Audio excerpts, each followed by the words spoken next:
Sorry, it's going to be loud. I have the plasma table going, but here's what it looks like on the case 1835B skid steer. So I just made my hay spear for it. Came out really nice. I still need to put a backstop on it. That way it doesn't let hay roll over the backside. But anyway, I've got my quick attach on it right here. So if I pull these loose, which I'm still, quick attaches are still a little bit of a pain, but if I pull this loose, I can take this off. That's one nice thing about this steer, is it's light. It's not made out of heavy gauge metal, but this thing's only rated to pick up 1,200 pounds, so I'm not going to be picking up too much anyway. This is how I had to do the quick attach bracket, because this thing is made so narrow that, as you can see, it lands where your latch pins need to be. So this is 8x4 by quarter rectangle tube with 2x3 by quarter angle iron on it all the way, and the handles latch in nicely. They fall down, so it makes it a little bit of a pain when you're hooking up. I'm hoping they get a little sticky. So everybody's been asking about the auxiliary hydraulics on this machine. Yes, there are two sets of auxiliary hydraulics, because at some point I want to have a tilt function on this loader, so that when I'm running, well, it's outside, but so that when I'm running my dozer blade out here, because I have that dozer blade, but it's only a four-way, meaning that it pivots this way and then your loader does this. So eventually I want to have a pivot that'll let me do this and make it into a six-way. But for right now, I just need one set of auxiliary hydraulics. But anyway, here's how you do it. Let me come back here to the back and pop this open. Alright, this door is wonky, so you're supposed to be able to chain down from these points here, but this door is already, you can see this hinge doesn't line up, and the pins have been welded on it so many times that I added these. Those are a lot more, those D-rings are a lot more sturdy. So let me get in here inside and show y'all real quick. You can see I routed around here and came up and tied in here and then ran down, and I just went to these clips with zip ties. They should work, and these are designed. The reason, if you didn't know, the reason why you have a male and a female on each set, this is a set and this is a set, not this way. The reason why you do a male and a female is you can only hook it up one way, and your implement functions one way. So I'll get in here. I'll pull this seat out for y'all guys. It's not very hard. This is a Tractor Supply seat. It's pretty comfortable. I haven't ran this machine much. It's pretty comfortable, but I could just pull it straight off the rails like this and bring it out. And it does fold. So if you want to fold it down and keep it from getting wet, you can. Now I gotta pull this plate out. I don't know how these things are originally supposed to be held down.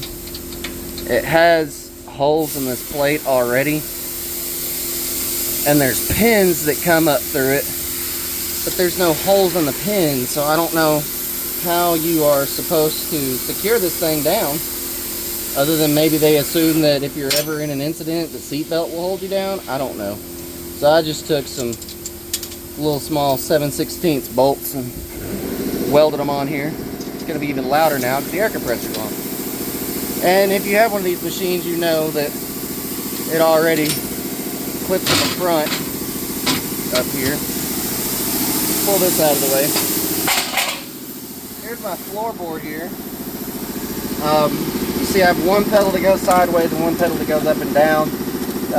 That's just my personal preference. You can do these however you want. I did this one so like my 4-in-1 bucket, I can open and close it with that, and I did this one this way so like the blade, it'll, you know, mimic what you're doing. This floorboard right here is actually out of an 1845, I think. I don't remember. It's not the correct floorboard for this machine. I ordered it on, I'm gonna get it up out of here. I ordered it on iCart, and it's supposed to be for an 1835, for an 1840. It was supposed to be for an 1835, it's not. in case you're wondering, this little slot right here is what's supposed to be for the auxiliary hydraulics. This is supposed to look just like this. This is the only thing that's supposed to be cut on it right here. The way that that works is, there's a set of bolts down here. Your selective control valve bolts right in here somewhere. There's a little pin that comes up and a foot pedal that when you hit it either direction, that's what activates it. So that's what that's for. Anyway, it's really messy under here. These are my foot pedals right here. These are Amazon foot pedals, and I'm not happy with them. They were $100 each. I should have known better, but I bought them anyway. Basically, the way that you wire this, plumb this in, let me start with that. There's a plug that comes right here. That is your power beyond port right here. That's leaking there too. That's your power beyond port. There'll be a plug in there. This part right here is a power beyond sleeve, and it goes up in there and pulls fluid from the center of this valve body. You have to do some adaptations. This is 10 O-ring boss, 10 female O-ring boss that goes in here. Do some adapting. This is going to go to the inlet on your pedal. It's going to come down and go to the inlet on the pedal. That's where that one is. The T is pressure and the T is tank. Then you have to pull this T out right here. There's a 90 that comes here originally. You have to pull that 90 out and replace it with this T. That's 10 O-ring boss on the bottom, and that is 12 AN. So the easiest adaptation that I could get was 10 by 12 by 12. This is 12 JIC. This is 12 JIC on both of these, and that's 10 O-ring boss. Thread that in there, then go from your 10 to your JIC however you need to do it. You can do this however you want. It's easier to do JIC fittings on all this. This runs down to my tank because this is the return. Now I just keyed in, since I have 2 sets of foot pedals. If you're only doing one, you just stop here with this one. I just keyed over to come to this one. The bottom side is what goes to your remotes right here.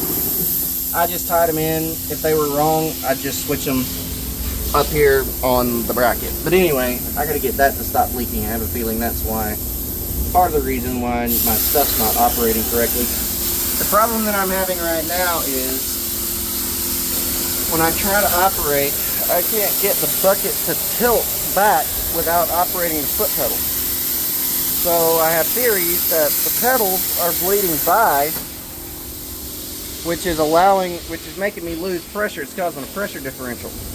That's why it's doing that.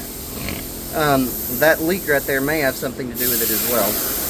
I gotta get that fixed, but to get in there and do that is a bugger. There's just no room in here to work on this thing. And I had to do some fancy stuff with that T because, so you have to take these out here. You have to take this line out and this line on the back side out. They're connected up in here. So you have to, like this clip, you can tell is still loose because I never tightened it back up. You have to loosen this clip, pull that loose, pull it loose here, pull it loose, wherever that one goes, back up in there. You have to pull all that loose so that this 90 or T, whichever one is in there, can spin all the way around to come out. And then it's just this, to get this on there, you pretty much got to remove it on the back so you can get it lined up here, and then it's JIC, so it's a pain, and originally it cross threaded, so I had to take it back out to try to straighten the threads on it. But anyway, yeah, that's leaking pretty good. I'll have to get a crescent wrench on it, see if I can get it to tighten up some more. If not, I'm going to have to get another one of those keys and pull it all out and do it again. But anyway, that's how you add auxiliary hydraulics to these machines. You have to get this power beyond sleeve. This will be the inlet on your pedal or whatever your controller is. This is the pressure side. That's going to be the inlet on your controller. This is the return side. It'll be the return from your pedal or controller, whatever valve you have. And then the rest of it's pretty basic. You just take the other two valves or the other two ports on your pedal or your valve or whatever, and you run them back. I just took some angle iron, welded some angle iron in here. It's not the prettiest in the world, but it's holding. And the same thing on this one. I just created a mount. It's really, I would put the seat back in and sit down and show you that it's really pretty comfortable to operate everything like it is. but I've got to get that leak fixed before I do. And but anyway, so that's that. That's how you plumb in auxiliary hydraulics. And I mean, once you get from there to your pedal, it's pretty much just run everything. One of the reasons I say I think the pedals are bleeding by is because when I put this in, I was short 190 on the bottom. These are 5 O-ring Boss going into this pedal on this one, this particular one. So I was short of 90 on the bottom, and I left it sitting over the weekend. And when I cranked the machine up, I filled it up, I cranked it up, even with the pedals disengaged, it was still allowing fluid out of those 90s on the bottom. So I think that's why I say I think it's leaking by in the pedals. Which I haven't ran it to see what it looks like with that leak.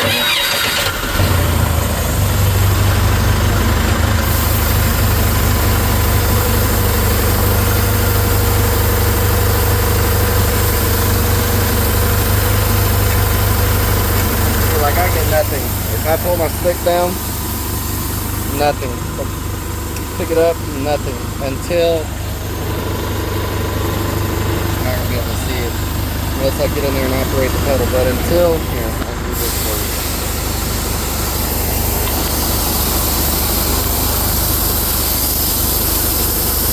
Nothing until I operate a pedal.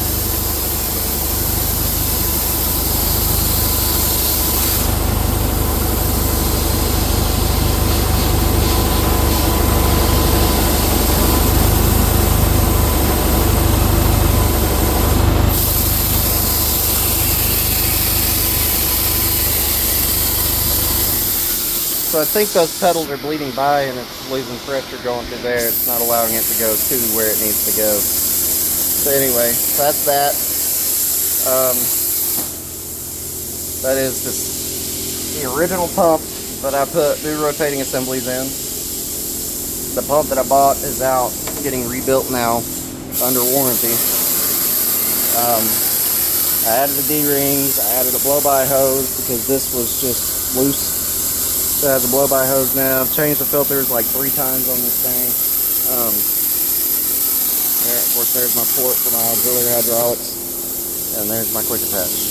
So, pretty happy with the way it's come out. It's not the prettiest thing in the world, but it should function just fine. And get the job done. Hopefully, make me some money. So, that is quick beginner lesson in how to add auxiliary hydraulics to a Case 1835 V skid steer.